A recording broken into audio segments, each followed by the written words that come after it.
अर्धवार्षिक परीक्षा 2023-24 के लिए कक्षा 7 की गणित का मॉडल पेपर आपके सामने है। इस प्रकार का आपके जो गणित का पेपर आ सकता है, तो इन प्रश्नों का आप अच्छे से तैयार करना, तो बहुत ही आपको फ़ायदा मिलेगा। साथ ही आपके जो पुराने पेपर से, सभी मॉडल पेपर से, इनकी PDF आपको ऐप के ऊपर मिल जाएगी। ऐप को डाउनलोड कर लेना।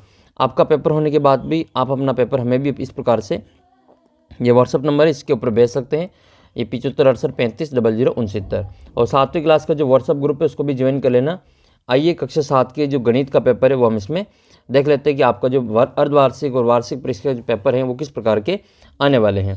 तो पहला प्रश्न आपके सामने है ये कि समीकरण 3x - 14 = 4 में m का मान आपको ज्ञात करना है। तो इसको हल करेंगे सबसे पहले हम। तो 3m - 14 = 4 है, तो माइनस के 14 को हम बराबर से इधर ले जाएंगे, तो ये हो जाएगा 3m = 4 + 14। 14 और 4 कितने हो गए? 18। तो 3m बराबर कितना हो गए? 18। अगर आपको m का मान ज्ञात करना है तो इस 18 में 3 का भाग दे देंगे, तो 18/3 हो जाएगा। m बराबर 18/3 हो जाएगा। तो m का मान कितना आ जाएगा? इसमें 6 आ जाएगा। ऐप को डाउनलोड कर लेना, आपको भी ये जो यहाँ पे PDF वगैरह ऐप के ऊपर मिल जाएगी। तो ये आपका m का मान कितना आ जाएगा? इसमें 6 आ जाएगा। पहला प्रश्न का जो सही आंसर वो आपके D ऑप्शन में दे रखा है 6। प्रथम 5 पूर्ण संख्याओं का माध्य ज्ञात करना है। अब प्रथम 5 पूर्ण संख्या कौन कौन सी होती हैं? प्रथम 5 पूर्ण संख्या होती हैं 0, फिर होती हैं आपके 1, 0, 1, 2, 3, 4। ये प्रथम 5 पूर्ण संख्या है। इनका माध्य ज्ञात करना है, तो इन सभी की हम क्या करेंगे? यहाँ पे जोड़ करेंगे। इन सभी की जोड़ करेंगे, 0 + 1 + 2 + 3 + 4, और फिर इनकी जोड़ में 5 का भाग देंगे। तो ये इनकी जोड़ हो जाएगी 2 और 1 3, 3 और 3 6 और 4 10। फिर इसमें इनकी जोड़ हो जाएगी 10, और 10 में 2 का भाग देंगे, जो कि 10 में 5 का भाग देंगे तो कितना आएगा? इसमें 2 आएगा। अब 2 ऑप्शन तो आपके किसी में दे ही नहीं रखा है, तो इसका उत्तर हो जाएगा इनमें से कोई नहीं। अगर यहाँ पे 15 होते तो 5 का भाग 3 बार चला जाता, तो वो तो फिर आपके 3 दे रखा है, लेकिन अपने उत्तर 2 आ रहे हैं और 2 इसमें दे ही नहीं रखा है, तो इनमें से कोई नहीं इसका उत्तर हो जाएगा। अगला प्रश्न है फिर आपके ये, अगला प्रश्न ये कि एक समबाहु त्रिभुज की भुजा दे रखी है, इसका परिमाप ज्ञात करना है। तो समबाहु त्रिभुज की जो भुजा होती हैं वो तीनों ही भुजा सेम होती हैं। तीनों ही भुजा 3.5, 3.5 और 3.5 सेंटीमीटर की होती हैं। परिमाप ज्ञात करने के लिए तीनों भुजाओं को जोड़ कर लेते हैं, या तीनों भुजा सेम है तो इसको 3 से गुणा कर लेंगे। तो 3.5 × 3 करेंगे, तो जब हम इनको गुणा करें तो 5 × 15, 3 × 9 और 1 10, तो 10.5 सेंटीमीटर इसका आंसर आएगा। तो 10.5 सेंटीमीटर आपके ऑप्शन नंबर C में दे रखा है। अगला क्वेश्चन आपके है, अगला प्रश्न है किसी त्रिभुज में कितनी माध्यिकाएं होती हैं? माध्यिकाओं की संख्या बतानी है। तो किसी भी त्रिभुज में हमेशा 3 माध्यिका होती हैं। कोई सा भी त्रिभुज हो, माध्यिकाओं की संख्या हमेशा 3 ही होती हैं। ये मध्य बिंदु, शीर्ष से मध्य बिंदु को मिलाते हैं सामने वाली भुजा के, तो माध्यिका कहलाती है। इसकी 3 माध्यिका होती हैं। अगला प्रश्न है आंकड़ों का माध्य ज्ञात करना है। माध्य ज्ञात करने के लिए इनको हम पहले गिनती के रूप में लिखेंगे, क्रम से। पहले छोटी संख्या लिखेंगे, सबसे पहले आएगा 15, फिर आएगा इसमें 17, 17 के बाद में 18, और 18 के बाद में आएगा इसमें 24, 24 के बाद में आएगा इसमें 25, 25 के बाद में आएगा 36, 36 के बाद में आएगा 47। ये अंक दे रखे, इनकी माध्यिका ज्ञात करनी। तो कितनी संख्या है? 3 और 3 6 और 1 7। तो 3 संख्या इधर छूटेगी और 3 संख्या उधर छूटेगी। बीच की संख्या जो हमारा माध्यिका हो जाएगी 24। तो इसका उत्तर हमारा कितना आ जाएगा? 24 इसका आंसर होगा। अगला क्वेश्चन हम इसमें देखते हैं, जिसमें पूछा गया है कि एक आयत की लंबाई 5.7 सेंटीमीटर है, चौड़ाई 3 सेंटीमीटर है, क्षेत्रफल ज्ञात करना है। तो आयत का क्षेत्रफल क्या होता है? आयत का क्षेत्रफल, आयत का क्षेत्रफल होता है लंबाई इंटू चौड़ाई। लंबाई कितनी है? 5.7 सेंटीमीटर। चौड़ाई कितनी है? 3 सेंटीमीटर। 5.7 को 3 से गुणा करेंगे, तो ये हो जाएगा 3 7 21, हासिल के 2, 3 5 15 और 16 17। तो इसका जो उत्तर है वो 17.1 सेंटीमीटर स्क्वायर या वर्ग सेमी आएगा। 17.1 आपके C ऑप्शन में दे रखा है। आयत का परिमाप होता है, उसका सूत्र होता है 2 कोष्ठक लंबाई प्लस चौड़ाई। ये आयत का परिमाप होता है। नेक्स्ट है, अच्छा, वर्ग आयत का जो प्रत्येक कोण होता है वो कितने डिग्री का होता है? कमेंट करके बताना, आयत का प्रत्येक कोण कितने डिग्री का कोण बनाता है। 7वां क्वेश्चन है, -36 और -4 का भाग देना है। तो माइनस के 36 में माइनस के 4 का भाग देना तो जीरो, माइनस से माइनस कट जाएगा, 36 में 4 का भाग प्लस के 9 बार जाएगा। तो प्लस का 9 आपके फर्स्ट ऑप्शन में दे रखा है। अगला प्रश्न ये 8वां, माइनस के 20 माइनस के 2 माइनस के 5 और प्लस के 7 गुणा करना है। तो 2 माइनस माइनस के गुणा होकर प्लस हो जाएगा और 1 माइनस 1 प्लस गुणा होकर माइनस होगा। फिर इसमें हम गुणा करेंगे तो ये माइनस माइनस प्लस हो जाएगा, तो ये आ जाएगा आपके प्लस के 40 और यहाँ गुणा करेंगे तो माइनस के हो जाएगा ये 35। अब प्लस के 40 और माइनस के 35, प्लस माइनस माइनस 0, फिर 4 का गुणा करेंगे 5 से, 4 और 5 20, हासिल के 2 और 4 ते 12 और 2 14, माइनस के 1400 इसके उत्तर हो जाएंगे। तो माइनस के 1400 आपके ऑप्शन नंबर बी में दे रखा है। प्लस के भी दे रखे लेकिन उत्तर माइनस के होंगे क्योंकि इनको गुणा करें तो माइनस के उत्तर आएंगे। निम्न संख्याओं का बहुलक ज्ञात करना। बहुलक का मतलब तो जो सबसे ज़्यादा बार आता है वो बहुलक है। एक कितनी बार है? 1 2 3 बार एक है। एक तो 3 बार है। 2 कितनी बार है? 1 2 3 4 बार, तो 2 है इसमें 4 बार। और 3 कितनी बार है? तो 3 है इसमें 1 बार। और 4 कितनी बार है? 1 बार और 2 बार। तो सबसे ज़्यादा बार कौन आया है? सबसे ज़्यादा बार ये 4 बार आ रहा है। कौन आ रहा है? 2 आ रहा है। तो बहुलक बराबर 2 हो जाएगा। तो बहुलक बराबर 2 इसका आंसर होगा। ऐसा कोण ज्ञात कीजिए जो अपने पूरक कोण के बराबर है। पूरक कोण क्या होता है? दो कोण जिनको जोड़ने पे कितने डिग्री आ जाए? 90 डिग्री। ऐसे दो कोण जिनको जोड़ने पे 90 डिग्री आता है उनको पूरक कोण कहा जाता है। तो दो ऐसे कोण बताने जो बराबर हो और जोड़ने पे 90 आ जाए। तो 45 45 हो जाएंगे। 45 और 45 90 होते हैं। तो इसका उत्तर हो जाएगा आपके 45 डिग्री। समान पूरक कोण 45 होंगे। एक कोण दे रखा है 20 डिग्री का, इसका पूरक कोण ज्ञात करना है तो 90 में से 20 को घटा लेंगे, इसका पूरक कोण 70 डिग्री आ जाएगा। तो आपको बताना है कि 50 का पूरक कोण कितना होता है। 50 का पूरक कोण कितना डिग्री होता है, कमेंट करके बताना है। अगला प्रश्न देखते हैं हम इसमें। फिर आपका अगला प्रश्न है ये 11 से लगा के 15 तक आपको इसमें रिक्त स्थानों की पूर्ति करनी है। ये डिब्बा दे रखा है, बॉक्स दे रखा है, सारणी में से आपको प्रश्नों के उत्तर छांट के इन रिक्त स्थानों में भरने हैं। तो यहाँ पर पहला क्वेश्चन है 11वां ये कि -3 को किससे गुणा करें कि प्लस के 27 आ जाए। तो माइनस की संख्या को माइनस से ही गुणा करेंगे तो प्लस की संख्या आती है। तो प्लस के 9 से करेंगे तो इसमें माइनस के 27 आएंगे और माइनस के 9 से करेंगे तो प्लस के 27 आएंगे। तो इसको गुणा करेंगे माइनस के 9 से। तो इसका जो उत्तर यहाँ पे कितना आएगा? माइनस का 9 आएगा। एक त्रिभुज जिसकी तीनों भुजाओं की माप बराबर हो उसको समबाहु त्रिभुज कहलाता है।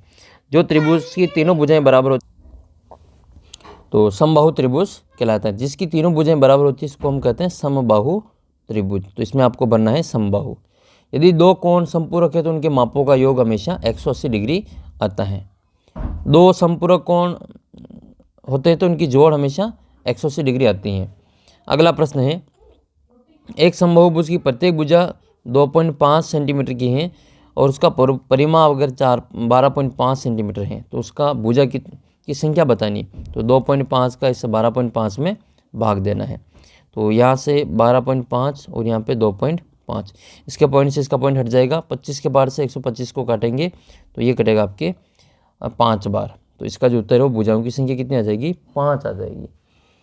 फिर अगला प्रश्न है 4.2, 3.8, 7.8 का औसत ज्ञात करना है। औसत ज्ञात करने के लिए इन तीनों को जोड़ करेंगे और 3 का भाग देंगे। तो 4.2, 3.8 और 7.6 को जोड़ करेंगे तो 4 और 2 और 8 10 और 6 16 का 6, 16 का आ जाएगा इसमें 6, 16 का 6 हासिल का 1। तो 7 और 3 10 और 14 और 1 15।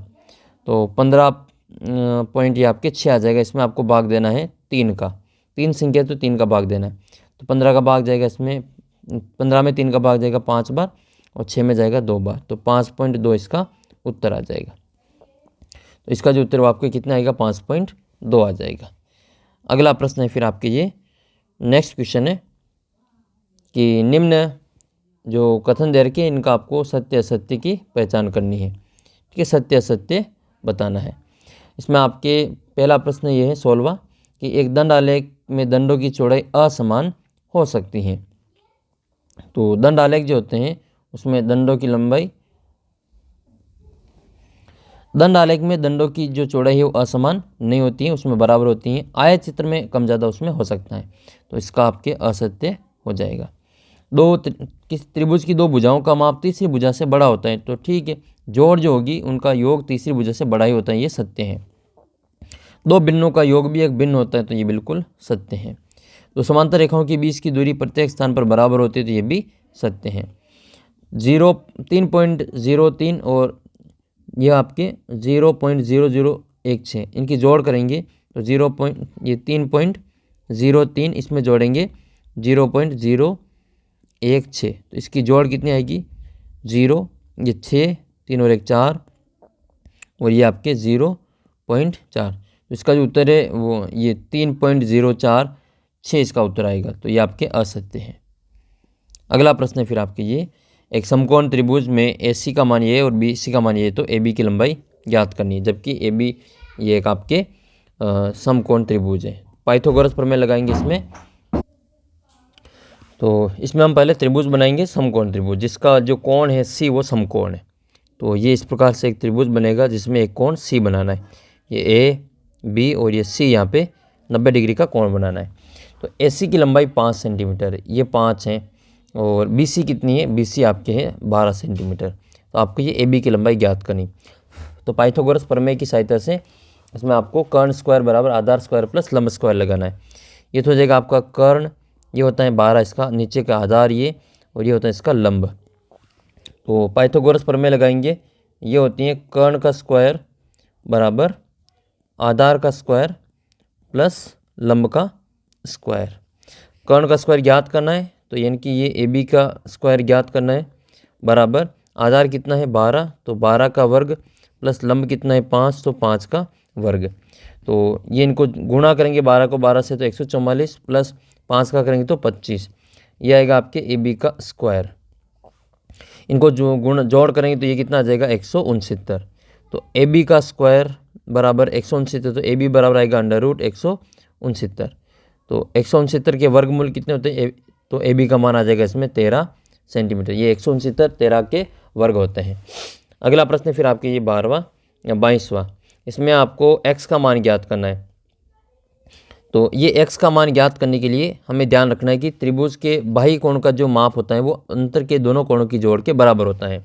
तो हम यहाँ पे क्या करेंगे, कोण x को और कोण 50 को जोड़ेंगे, तो वो कितना आ जाएगा 110 डिग्री आएगा। ठीक है, तो ये कोण A और कोण B का जो मान है वो कोण इस ACD के बराबर होगा।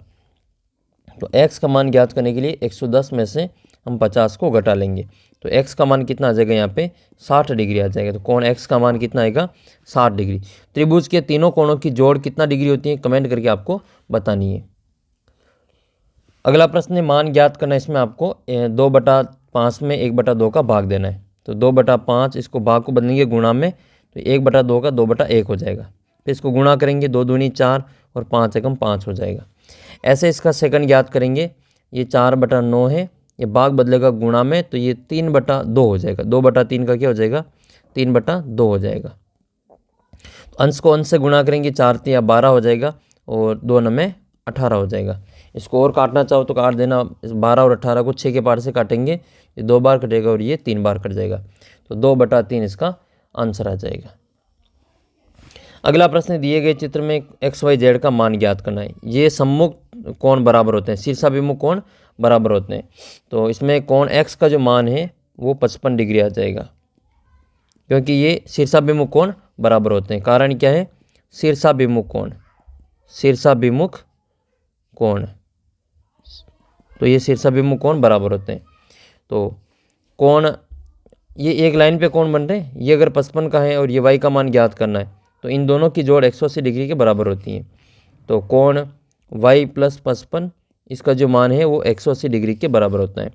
तो y का जो मान ज्ञात करना है, तो 180 में से 55 को घटा लेंगे, तो ये आ जाएगा 10 में से 5 गए तो 5, और 7 में से 5 गए तो 2 बराबर, और ये 1, तो ये कितना आ जाएगा y का मान 125।